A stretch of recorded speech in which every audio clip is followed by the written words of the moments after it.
A very good morning to all my dear friends. I am Prashant Mavani. I hope you all are doing good today. 16th October 2020 day is Friday. And dear friends, I would like to start today's discussion with a quote that is about our potential, right? Life is like a 10-speed bicycle. Most of us have gears we never use. We have potential, but we never use our potential. So the question is why? Because we are afraid, right? Because we have this fear of unknown, because we are settled, because we are in our comfort zone and we don't want to step out from our comfort zone. This is the main reason why many of us are not able to reach to that point where we can know more about ourselves, we can know more about our potential.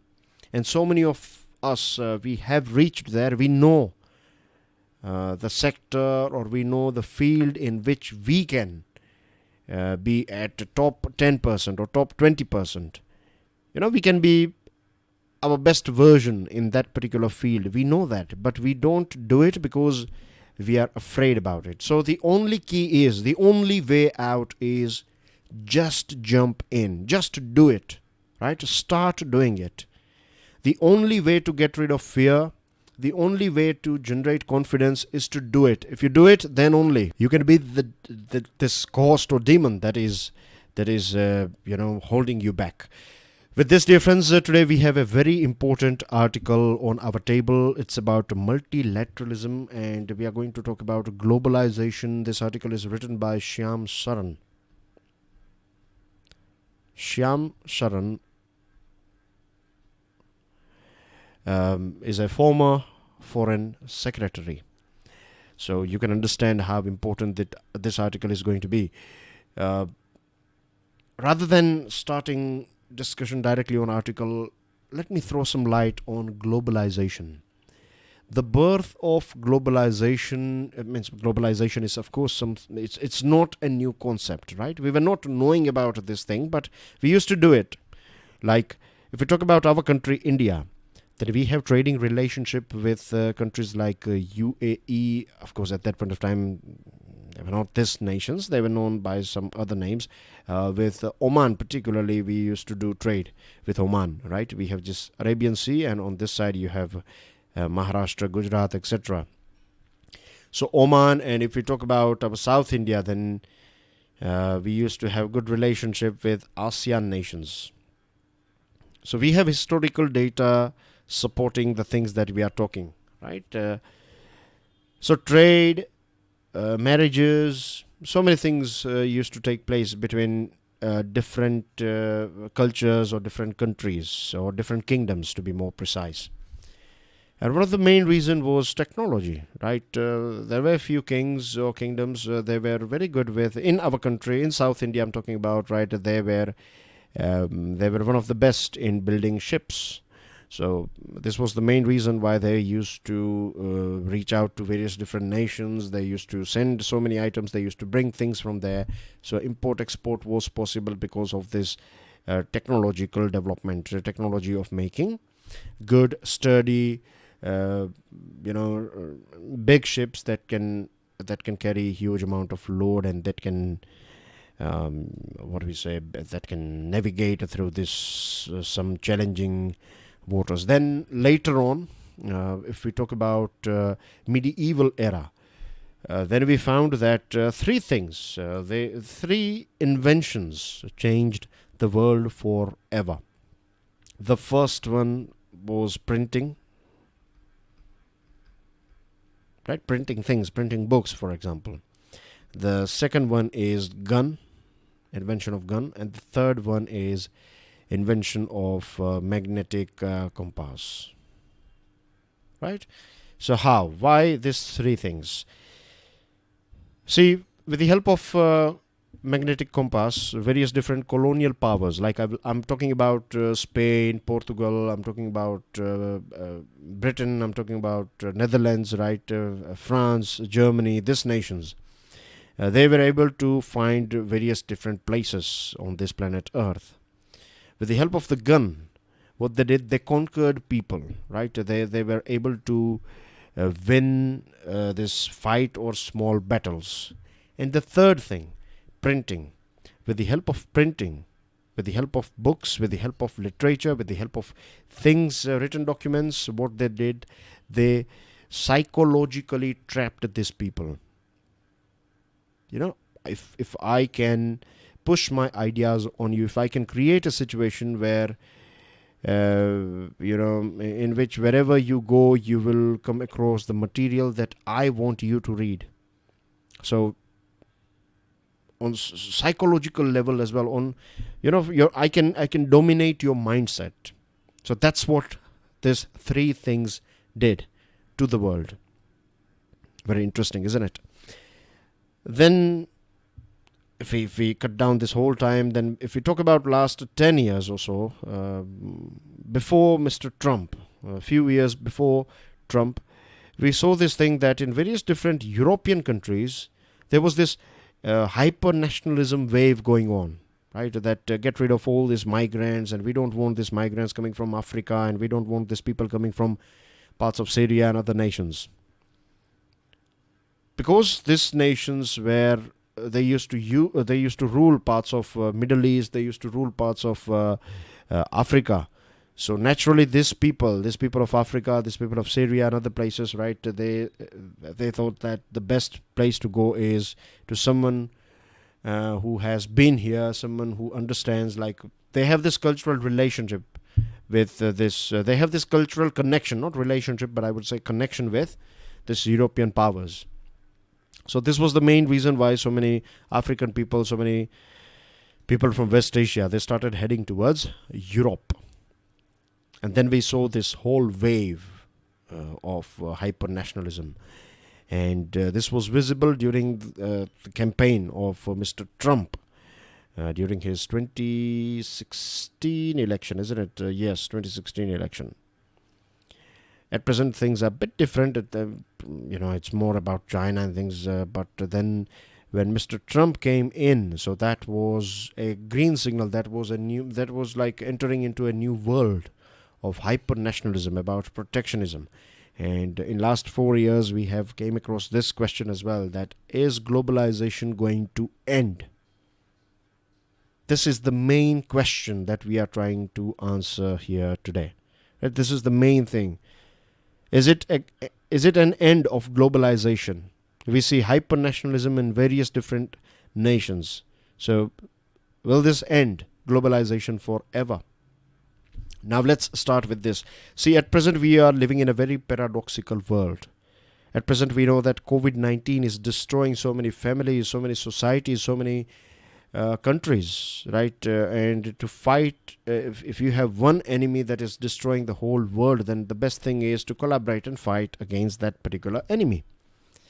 But do we find this sort of cooperation and collaboration between various different nations? The answer is, of course, no. We know that there is no national or regional boundary when it comes to COVID-19. And so far, the most logical thing is to expect this, that nations with capacities, nations with technology, nations with financial capabilities, they will come together, they will pool their resources together, they will collaborate, and they will find something that can sort out this COVID-19 problem. But unfortunately, we don't find this thing. What we find is a rat race that is going on, right? Every nation is trying to be the first nation to produce a COVID-19 vaccine. And this is like a cutthroat competition, right? I still remember this tweet of Israeli Defense Minister.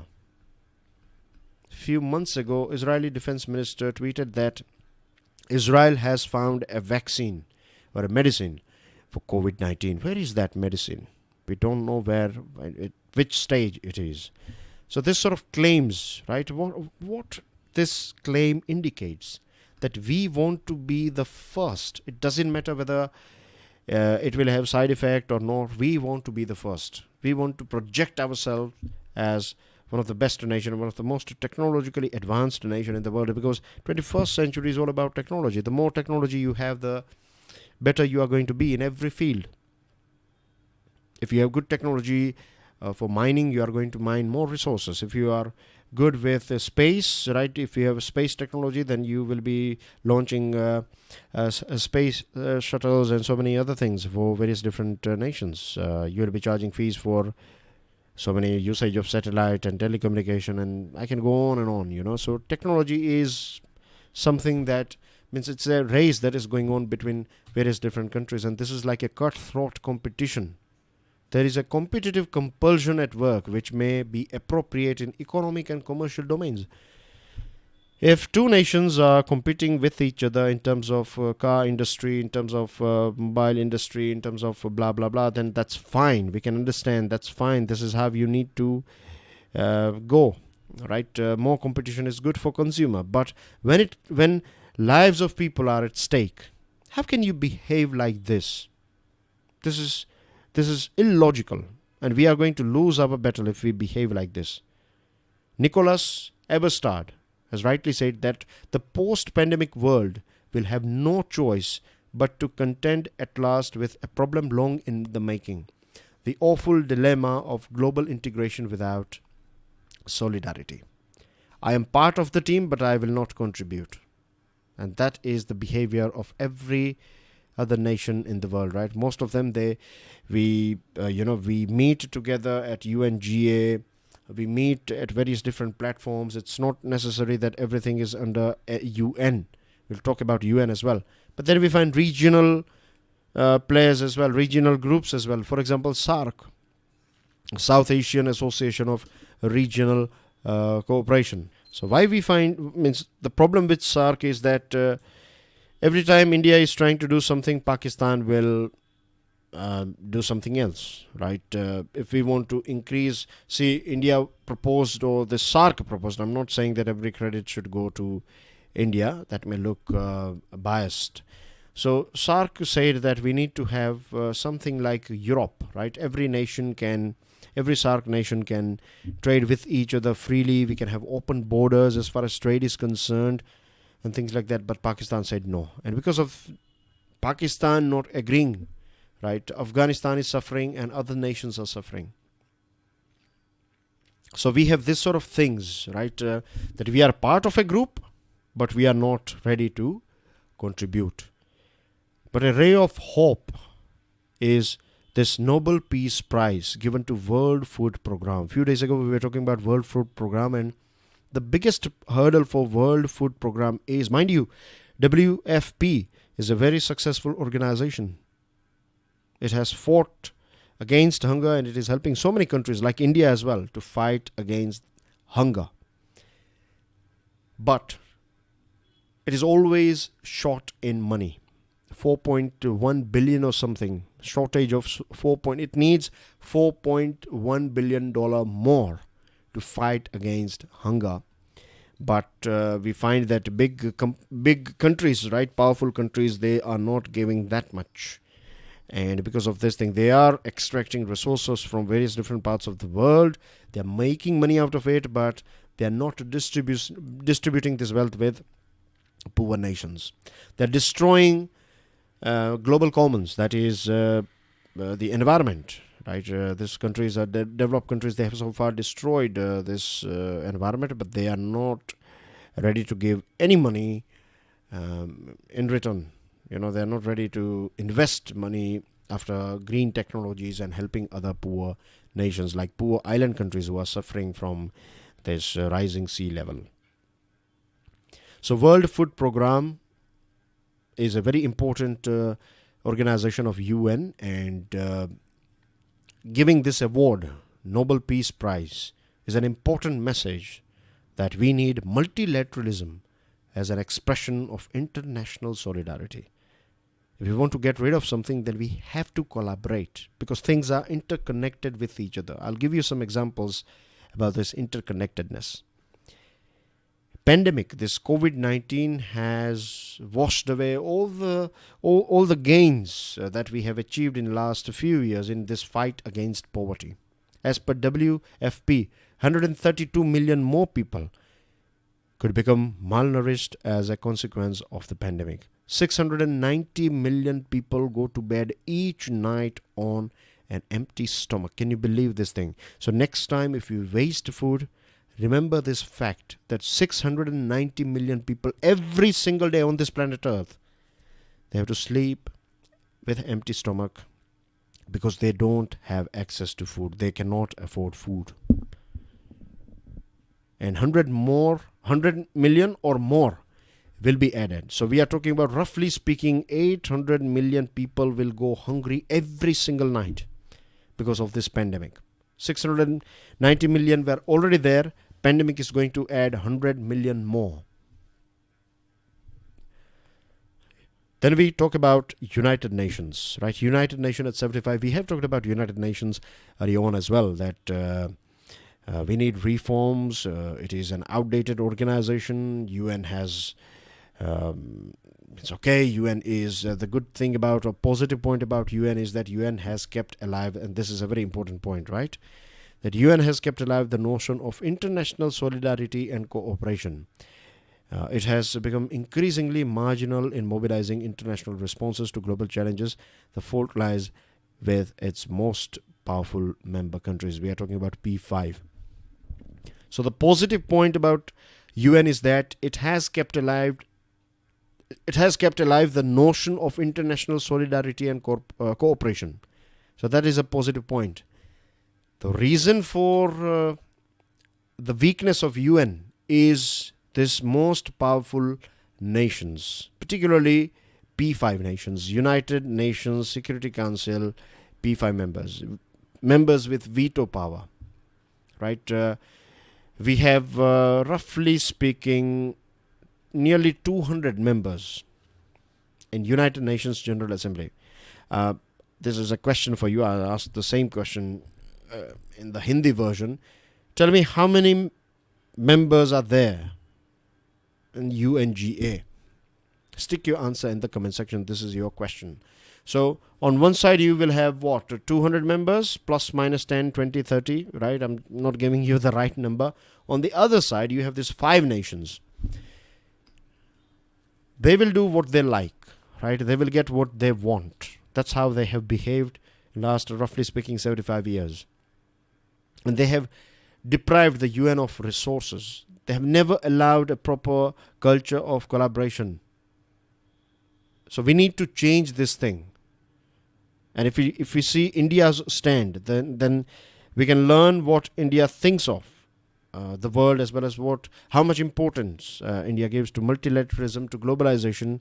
That is, we can comprehend this thing from our Prime Minister Narendra Modi's statement. But before I take you through that statement, can I quickly tell you guys that StudyIQ team has designed a smart course. This smart course is for Civil Services Examination, and it covers your prelims as well as mains examination, and today is the last date for this EMI offer. So to find out more about this EMI offer, to find out more about this smart course, all you have to do is download our mobile application. To download the PDF of today's lecture, check out my Telegram channel. Make sure that you share this lecture with other students, and don't forget to hit the like button and subscribe.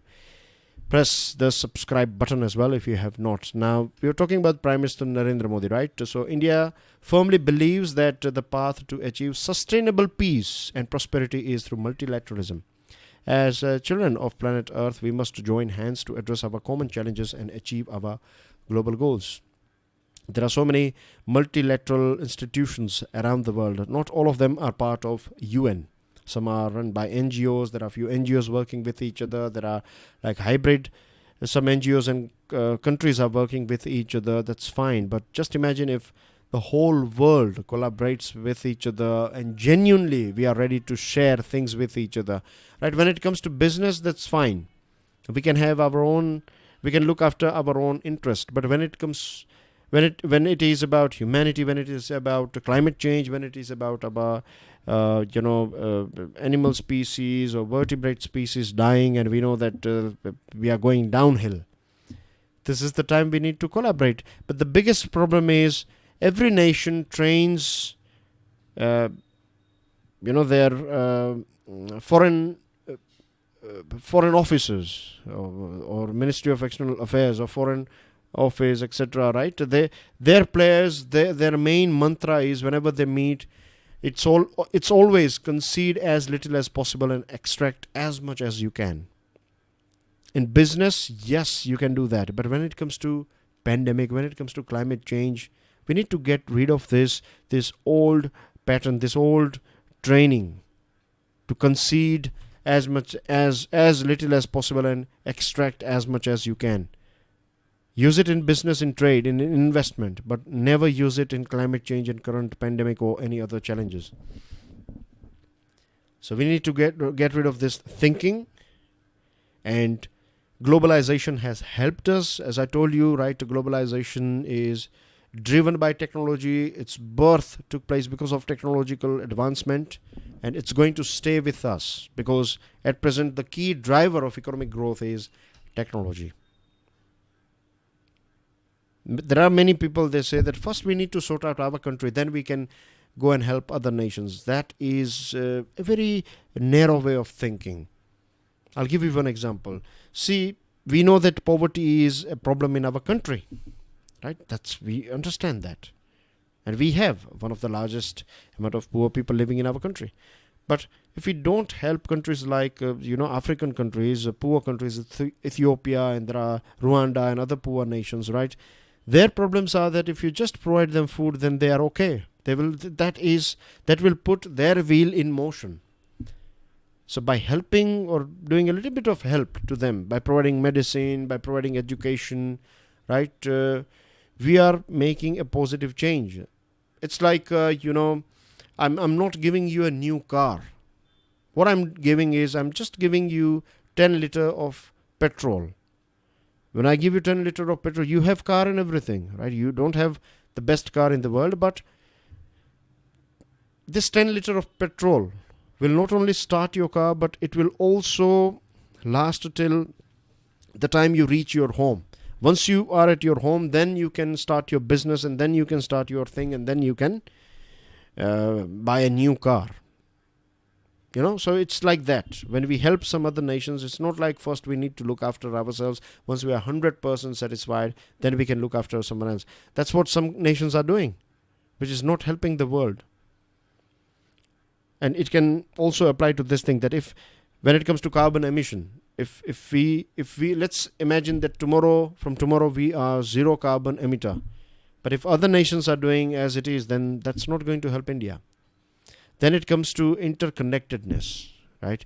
Food, energy, water, our sustainable development goals are interconnected. They are cross-domain, cross-national. Quality education, for that we need to help some other nations for quality education. To achieve zero hunger, we can increase our food production, but it is interconnected, as I told you. So we need more energy, more water. So this may create water crisis. We may use more chemical fertilizers, toxic pesticides. So these topics are, we need to share best practices with each other. If Israel is good in drip irrigation, then we need to learn things from, or Israel can share these things with other nations that are suffering from water crisis. In the same way, these nations can teach Israel or other developed nations something else. So it's all give and take. We cannot stop this thing. This give and take has helped us reach where we are today. The world used to be more beautiful, but now it is getting a bit messy, and we need to sort this thing out. And the only way out is multilateralism. Swim together, sink together. Dealing with a deluge. This one is about Hyderabad. So Hyderabad received in just a single day 192 mm. It is more than monthly average of 103.6 mm that it received in October. So, and you can imagine that this was the highest rainfall for October recorded in Telangana's capital since 1903. So floods and deluges, like any other disaster, disproportionately affect the poor the most. And all of a sudden, this thing happened, and there was lack of preparation and disaster mitigation. And this is something that we find with every urban center in our country. Every time something goes wrong, every time we are hit by a sort of natural disaster or heavy rainfall, at the end of the day, the main thing is, or we come to this conclusion that we were not prepared. We are never. And the second thing is, we have planned our city in such a way that these drainage channels are blocked. We have constructed things over the lake. We are also spreading out. We are destroying other water bodies and watersheds and wetlands. And then we are destroying this absorbing capacity of these watersheds and wetlands. And then we find this sort of city floods.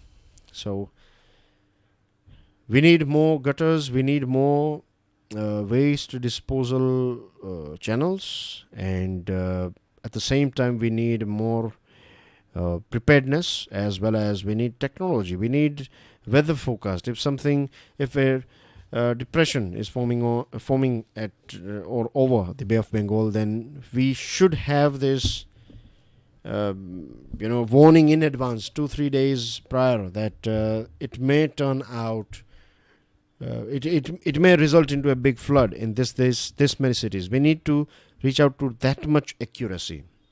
Then we need to notify people, and then they should know what to do. So for that, you have to train them. So they should know what exactly they need to do. If they are, these are the areas they are going to be most affected. If you are living in this area, then this is the point where you have to reach. This is the person that you have to follow, and things like that.